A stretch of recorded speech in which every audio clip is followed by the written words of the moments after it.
Southern Lebanon. March the 2nd, 2026. 3:47 a.m. local time. Intelligence analysts at the United States Central Command Headquarters in Tampa, Florida, are watching something alarming unfold on their screens. Thermal imagery from a surveillance drone circling over Hezbollah-controlled territory shows unusual activity. Dozens of vehicles moving in convoy formation, not fleeing, advancing, toward the Israeli border.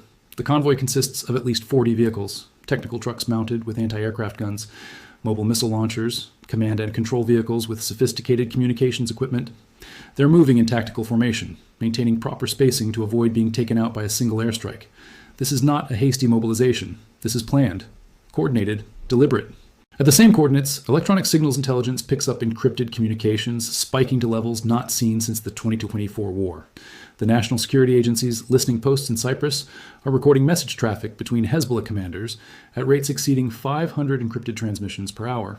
That's operational tempo. That's war footing. Missile crews are being activated across southern Lebanon.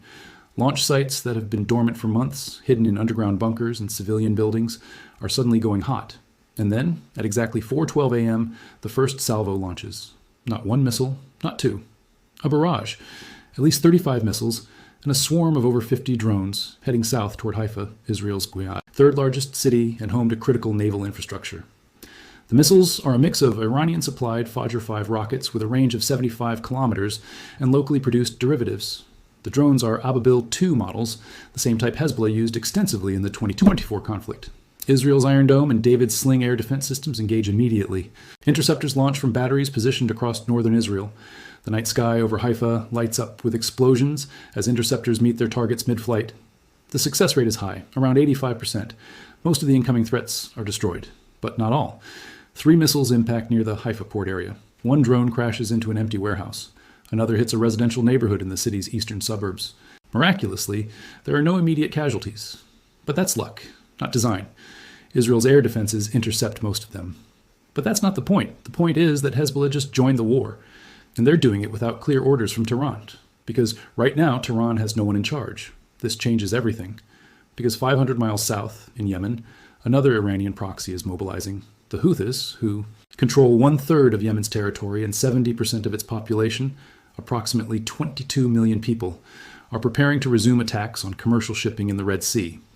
Intelligence intercepts from British Signals Intelligence, shared with U.S. Central Command on March 6th, suggest the first strike could come within hours. Satellite imagery shows unusual activity at Houthi coastal installations near Hodeidah, Yemen's main Red Sea port. Anti-ship missile batteries are being repositioned. Drone launch facilities are showing heat signatures consistent with pre-flight preparations. Maritime tracking systems indicate that Houthi forces have been conducting reconnaissance on commercial vessels transiting the Bab al-Mandeb Strait, the 18-mile-wide choke point, connecting the Red Sea to the Gulf of Aden. And 600 miles east, across the border in Iraq, Iran-backed militias are moving weapons closer to U.S. military bases. Not defensive positions, strike positions. At least 3 separate militia groups, Kataib Hezbollah, Harakat al-Nujaba, and Kataib Sayyid al-Shuhada, have been observed moving short-range ballistic missiles and rocket systems toward Baghdad's Green Zone, where the U.S. Embassy is located, and toward Erbil in Iraqi Kurdistan, home to a significant U.S. military and diplomatic presence. On March 4th, intelligence detected the movement of at least 12 trucks carrying 122mm rockets, the same type used in previous attacks on U.S. facilities. On March 5th, another convoy was spotted moving toward Al-Assad Air Base in western Iraq, where approximately 2,500 U.S. troops are stationed. What you're witnessing is the most dangerous moment in modern Middle Eastern history. Not because of what's happening inside Iran, though that's critical, but because of what's happening outside Iran. The collapse of Iranian leadership is triggering a chain reaction across the entire region. Every proxy group, every allied militia, every adversary of the United States and Israel is making calculations right now. And those calculations could turn a regional war into a global catastrophe. Let me explain why the next 24 hours matter more than anything that's happened in the past 8 days. 8 days ago, on February 28th, a U.S. cruise missile killed Iran's supreme leader, Ali Khamenei. That created a power vacuum in Tehran. Iran's constitution triggered an emergency process. A temporary leadership council formed. The assembly of experts began selecting a successor. But here's what nobody anticipated. The selection process is taking too long. It's March 8th. Still no new supreme leader. And every day without one, Iran's control over its regional network weakens. Think about what Iran has built over the past 40 years. It's not just a country, it's an empire of proxies. Hezbollah in Lebanon, the Houthis in Yemen, the Popular Mobilization Forces in Iraq, militias in Syria, all of them funded, armed, and directed by Tehran. They operate under what Iran calls the axis of resistance. And for decades, that axis has had one central command structure. The supreme leader in Tehran gives orders. The Islamic Revolutionary Guard Corps executes them. The proxies follow. But right now, there is no supreme leader. The IRGC is leaderless after its commander was killed on February 28th alongside Khamenei, and the proxies are making their own decisions. That's the crisis, not just who becomes Iran's next leader, but what happens in the vacuum before someone does. And let's start with Hezbollah. On March the 2nd, at 4:12 a.m., Hezbollah fired missiles and drones at an Israeli military base near Haifa. It was the first cross-border attack Hezbollah had launched since late 2024, when a ceasefire ended over a year of devastating war. That ceasefire, brokered by the United States and France after 61 days of intense fighting, was supposed to be permanent. It included provisions for Hezbollah to withdraw all heavy weapons north of the Litani River, approximately 30 kilometers from the Israeli border. It required the Lebanese armed forces to deploy 10,000 troops to southern Lebanon to act as a buffer. It mandated international monitoring by UNIFIL, the United Nations peacekeeping force that's been stationed in Lebanon since 1978. For 16 months, that ceasefire mostly held. There were violations, small arms fire across the border, occasional reconnaissance drones, protests and stone throwing at UNIFIL checkpoints, but no missiles, no major attacks. Both sides seemed exhausted. Israel had achieved significant degradation of Hezbollah's military infrastructure. Hezbollah had demonstrated it could inflict pain on Israel, but paid an enormous price. Over 3,800 Hezbollah fighters killed, an estimated 15,000 wounded. Entire neighborhoods in southern Beirut reduced to rubble. Lebanon's economy, already in free fall before the war, completely collapsed. The Lebanese pound, which was trading at 15,000 to the dollar in early 2024, hit 150,000 to the dollar by the end of the year. Why did Hezbollah break the ceasefire? According to their statement, released on their Al-Manar television network at 6 a.m. on March 2nd, it was revenge for the killing of Ali Khamenei, solidarity with Iran. The statement, read by a masked spokesman in military fatigues, said Hezbollah would not stand by while the Islamic Republic is attacked by Zionist and American aggression. It said the resistance is alive and will strike the enemy wherever it hides. Standard rhetoric. But multiple sources inside Lebanon, including 2 members of the Lebanese parliament who spoke to Reuters on condition of anonymity, say that's not the whole story. Hezbollah's leaders are terrified. Terrified that Iran is about to collapse. Terrified that if Iran goes down, Hezbollah is next. Hezbollah's entire existence depends on Iranian support. Tehran provides an estimated $700 million to $1 billion annually to Hezbollah. That money pays salaries for fighters, funds social services in Shia communities, finances weapons procurement, and maintains the organization's vast infrastructure. Without Iranian money, Hezbollah can't sustain operations for more than a few months. They have local revenue streams, criminal enterprises, legitimate businesses, but it's a fraction of what Iran provides. So they're attacking now, while they still can, to prove they're relevant, to show they're still dangerous, to deter Israel from finishing them off, to signal to whoever becomes Iran's next supreme leader that Hezbollah is worth preserving, that they're still a vital component of Iran's regional strategy, that abandoning them would be a strategic mistake. But here's the problem. Hezbollah is weak, devastated from the 2024 war.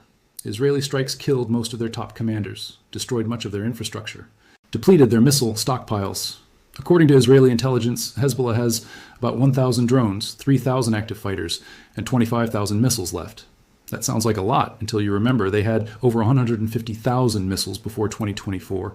They'd been restocking, using Iranian support and their own weapons factories.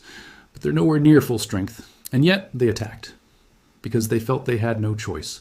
The result has been catastrophic for Lebanon. Israel responded with overwhelming force within hours. At 7:30 a.m. on March 2nd, Israeli F-35 stealth fighters began conducting airstrikes across southern Lebanon. The first wave targeted Hezbollah command posts, weapon storage facilities, and missile launch sites identified through years of intelligence gathering. Israeli Defense Forces spokesman Rear Admiral Daniel Hagari announced that over 50 targets were struck in the initial response. By the end of March the 2nd, that number had climbed to 127 targets. The strikes weren't limited to military installations. Israel hit infrastructure it claims Hezbollah uses for military purposes. A building in the Dahieh suburb of southern Beirut, which Israeli intelligence says housed Hezbollah's Unit 4400, responsible for weapons smuggling from Iran and Syria. The building was leveled.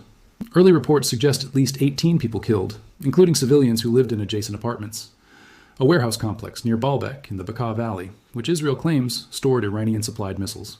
Destroyed.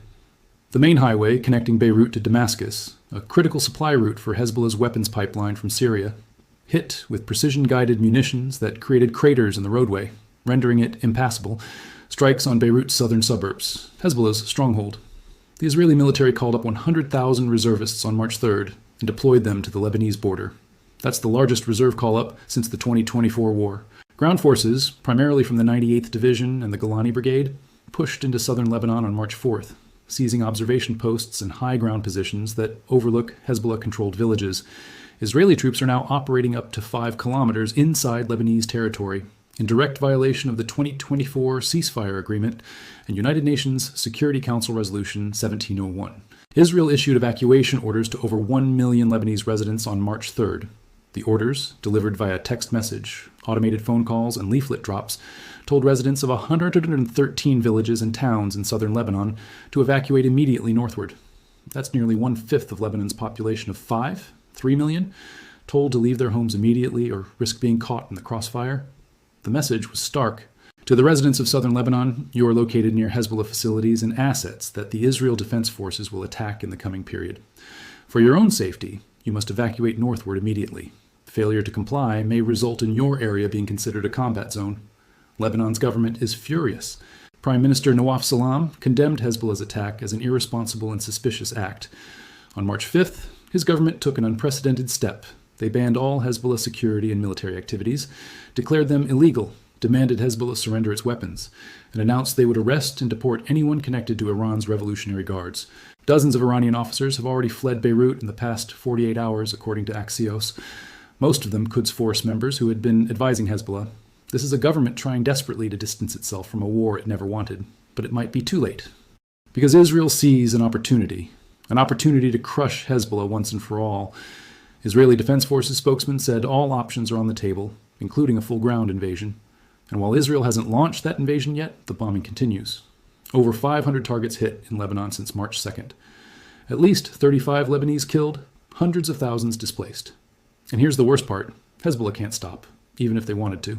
Because if they back down now, they lose all credibility. They look weak. And in the world of Middle Eastern militias, weakness is death. So they keep firing rockets, keep launching drones, and every attack gives Israel justification to hit harder. But Hezbollah is just one piece of this.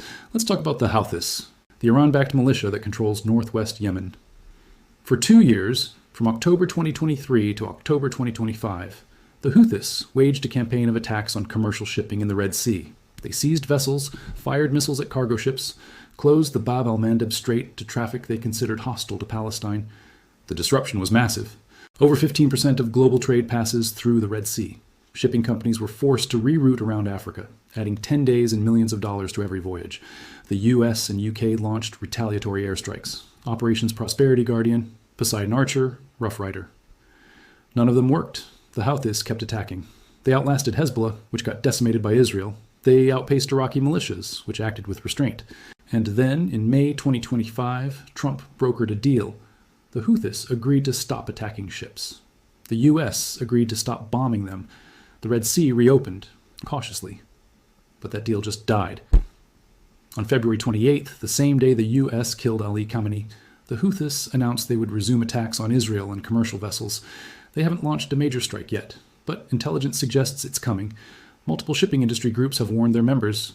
The expectation is that the Houthis may respond and recommence attacks on shipping. When that happens, the Red Sea shuts down again, and this time it's not just the Red Sea, because the Strait of Hormuz is already closed. On March 2nd at 11:12 a.m. local time, the Islamic Revolutionary Guard Corps issued an official statement through Iran's state-run IRNA news agency. The statement declared the Strait of Hormuz a war zone and announced that all commercial vessel traffic through the strait is prohibited until further notice. Any ship attempting to transit will be considered a legitimate military target. Iran has been enforcing that closure with missile and drone attacks since February 28th, the day Operation Epic Fury began. At least 3 tankers were struck on February 28th. The MT Pacific Voyager, a Marshall Islands-flagged crude carrier sailing from Kuwait to India, was hit by what the crew described as a ballistic missile impact on the starboard side amidships. The ship didn't sink, but the impact caused significant structural damage and started a fire in one of the cargo tanks. The vessel is still burning, drifting in international waters, 85 nautical miles east of the strait. One off Oman caught fire, the MT Oriental Star, a Liberian-flagged vessel carrying 2 million barrels of Saudi crude. The ship was struck by 2 Iranian drones while transiting the Gulf of Oman, approximately 40 nautical miles from Omani territorial waters. The drones, identified by debris recovered later as Shahed 136 models, hit the ship's superstructure and engine room.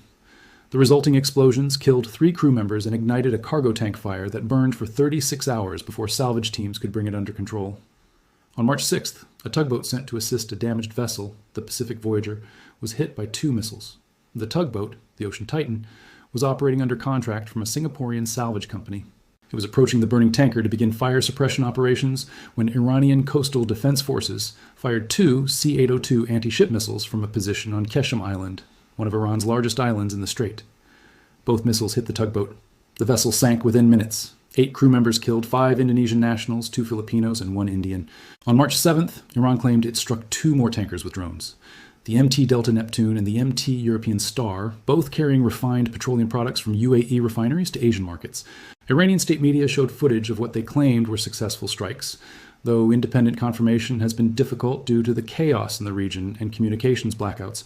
The result is that traffic through the Strait of Hormuz has dropped by over 70%, according to maritime tracking data from Lloyd's List Intelligence. Before the war, an average of 45 to 50 oil tankers transited the strait every day, carrying approximately 21 million barrels of crude oil and petroleum products. That's roughly 1/5 of global oil consumption. Now, that number has fallen to fewer than 15 tankers per day, and declining. Over 150 ships are anchored outside the strait, in the Gulf of Oman and the Persian Gulf, waiting. Ship captains are monitoring the situation, hoping for some indication that safe passage might resume, but it's not improving, it's getting worse. Protection and indemnity insurance, the liability coverage that ship owners must carry to operate legally, was pulled on March 5th. The International Group of P&I Clubs, which represents the world's major maritime insurers, announced that coverage for transits through the Strait of Hormuz is suspended indefinitely due to force majeure conditions. That means ship owners can't legally send vessels through the strait even if they wanted to. The economic risk is too high. The legal liability is uninsurable. If a ship is hit, if crew members are killed, if cargo is lost, the owner has no coverage. They're liable for potentially hundreds of millions of dollars in damages with no way to spread the risk. Major shipping companies, Maersk, CMA CGM, Hapag-Lloyd, have all suspended transits, not just through Hormuz, through related routes like the Red Sea. And this is where the Houthis come in. If they resume attacks in the Red Sea, if they close the Bab el-Mandeb Strait, you've got both choke points shut down simultaneously. The Strait of Hormuz in the Gulf, the Bab el-Mandeb in the Red Sea. Between them, they account for nearly 40% of the world's seaborne oil trade. If both are closed, there's no alternative route. Saudi Arabia's east-west pipeline can move 5 million barrels per day to the Red Sea. But if the Red Sea is also closed, that pipeline is useless. The UAE has a pipeline to Fujairah. Same problem. The oil can bypass Hormuz, but it still has to get through the Red Sea or go all the way around Africa. Qatar figured this out on March 2nd. They shut down gas production at their liquefied natural gas plant after it was hit by an Iranian strike. On March 4th, they declared force majeure on gas contracts. That's a legal term that means we can't fulfill our obligations due to circumstances beyond our control. Qatar is Europe's second largest supplier of LNG. Shutting down their exports in the middle of winter sent European gas prices surging 45% in a single day. Dutch front-month futures hit their highest level in 4 years. And Qatar's energy minister just issued a warning that should terrify every government on earth. He said if the war continues, other Gulf energy producers may be forced to halt exports entirely. He said this will bring down economies of the world, not slow them down, bring them down, because it's not just about oil. Saudi Arabia's Ras Tanura refinery was hit by Iranian drones on March 2nd. Ras Tanura is Saudi Arabia's largest refinery, 550,000 barrels per day capacity. It's also home to the kingdom's largest offshore crude loading terminal. Aramco shut down the refinery as a precaution. They're keeping it offline for weeks while they reroute exports. Kuwait's Mina Al Ahmadi refinery, 346,000 barrels per day, was also damaged by falling debris from intercepted missiles. The UAE's Jebel Ali port, one of the busiest in the world, was struck. Abu Dhabi's port infrastructure was hit. Every one of these attacks raises insurance premiums, raises freight costs, forces companies to rethink their entire supply chain, and all of it is happening because Iran's proxy network is acting without central coordination. Hezbollah attacks Israel. Israel bombs Lebanon. Iran strikes Saudi Arabia.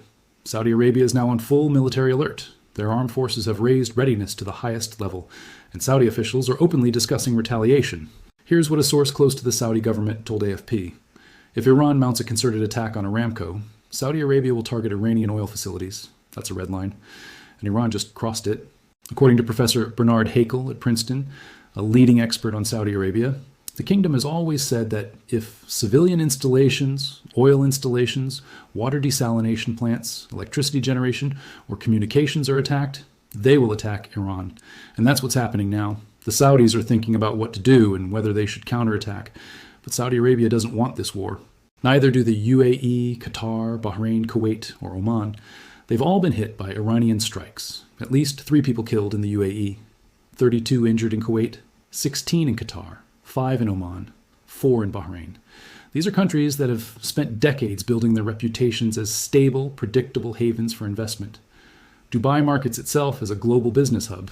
Qatar just hosted the World Cup. Abu Dhabi is a tourism destination, and now missiles are falling on their cities. The UAE recalled its ambassador to Israel. That's a massive signal. The UAE normalized relations with Israel in 2020. The Abraham Accords were supposed to mark a new era of cooperation. Now the UAE is distancing itself. Why? Because they're furious. Furious that they're being dragged into a war between the US or Israel and Iran. Furious that their infrastructure is being destroyed. Furious that their economies are being wrecked. And yet, they're also trapped. Because if they don't respond, if they don't defend themselves, Iran will keep hitting them. But if they do respond, if Saudi Arabia starts bombing Iranian oil facilities, this war escalates to a level no one can control. Saudi Arabia joining the fight means the largest oil exporter on earth is at war with Iran. It means OPEC is fractured. It means oil prices don't just spike to $90 or $100 per barrel. Analysts are predicting $150, maybe higher. At that price, the global economy seizes, inflation explodes, recessions hit, governments fall. And all of this traces back to one problem. Iran has no supreme leader. The Assembly of Experts is still debating. The IRGC is pressuring them to choose Mojtaba Khamenei, Ali Khamenei's son. But clerics are resisting. Some want Alireza Arafi, others want Hassan Khomeini, and while they argue, the region burns. Because here's what happens if Mojtaba becomes supreme leader. The hardliners win. The IRGC consolidates total control. And the proxies get a green light, Hezbollah escalates, the Houthis resume full-scale attacks. Iraqi militias strike U.S. bases. Iran closes the Strait of Hormuz permanently. The war spreads across the entire Middle East. Saudi Arabia, the UAE, and other Gulf states are forced to choose sides. Either join the U.S. and Israel, or accommodate Iran. There's no middle ground anymore. But if someone else becomes supreme leader, if Arfi or Hassan Khomeini takes power, there's a chance, a slim chance, at de-escalation. Not peace, not surrender, but a freeze. A temporary halt to the worst of the violence. Maybe the proxies are told to pull back. Maybe negotiations restart. Maybe the Strait of Hormuz reopens. Maybe oil prices stabilize. Maybe the global economy avoids catastrophe. That's the binary scenario. Mojtaba means total war. Anyone else means a possibility, not a guarantee, of avoiding it. And the decision is being made right now, today. March 8th. Multiple assembly members have said publicly that a choice has effectively already been made. They won't say who, for safety reasons. But the announcement is supposed to come tonight. And while the world waits, the proxies keep moving. Iraqi militias are positioning weapons near U.S. bases in Baghdad, Erbil, and Al-Assad Air Base. Iran fired missiles at Turkey, a NATO member, earlier this week. The strike happened on March 5th, targeting what Iran claimed was a Kurdish separatist base near the city of Erbil in Iraqi Kurdistan, close to the Turkish border. But several missiles overshot their targets and landed inside Turkish territory in Sirnak province. 2 Turkish soldiers were killed, 8 civilians injured. Turkey's foreign ministry summoned the Iranian ambassador and delivered a formal protest. Turkey hasn't responded militarily yet, but if Iran strikes again, Article 5 could be invoked. That's the NATO Mutual Defense Clause enshrined in the Washington Treaty of 1949. An attack on one member is an attack on all. If Turkey activates Article 5, which requires a formal vote by the North Atlantic Council, the United States and European allies are obligated to defend Turkey against Iran.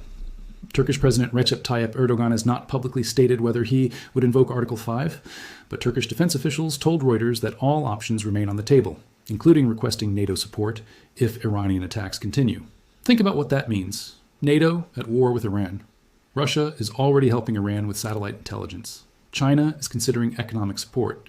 You've got the world's 2 largest authoritarian powers backing Iran.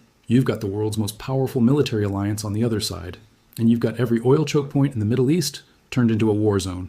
This is not a regional conflict anymore. This is the prelude to something much larger. And it's all happening because Iran's leadership structure collapsed and the proxies started making their own decisions. Hezbollah attacked Israel to prove relevance. The Houthis are preparing to shut down the Red Sea to show solidarity. Iraqi militias are waiting for orders that may never come. And every single one of them is gambling that their actions will force the new supreme leader, whoever it is, to support them. But there's another scenario. What if the new supreme leader decides the proxies are a liability? What if they look at the devastation, the global backlash, the economic collapse, and decide to cut them loose? Hezbollah is already banned in Lebanon. What if Iran stops funding them? The Houthis control Yemen, but they're dependent on Iranian weapons. What if those shipments stop? Iraqi militias operate with Baghdad's tacit approval. What if Iran tells Iraq to rein them in? That would be a strategic retreat. An acknowledgement that the axis of resistance overextended, that the cost of maintaining these proxies is higher than the benefit. And in that scenario, every proxy group faces annihilation, because without Iranian support, Hezbollah can't fight Israel. The Houthis can't sustain their operations. The militias lose funding and legitimacy. They all collapse. And Iran's regional influence, built over 40 years, dies with them. So the proxies are fighting for survival. And they're doing it without clear guidance from Tehran. That's why Hezbollah attacked, even though Lebanon's government begged them not to. That's why the Houthis are preparing to resume attacks, even though it will destroy Yemen's fragile ceasefire. That's why Iraqi militias are risking confrontation with the United States.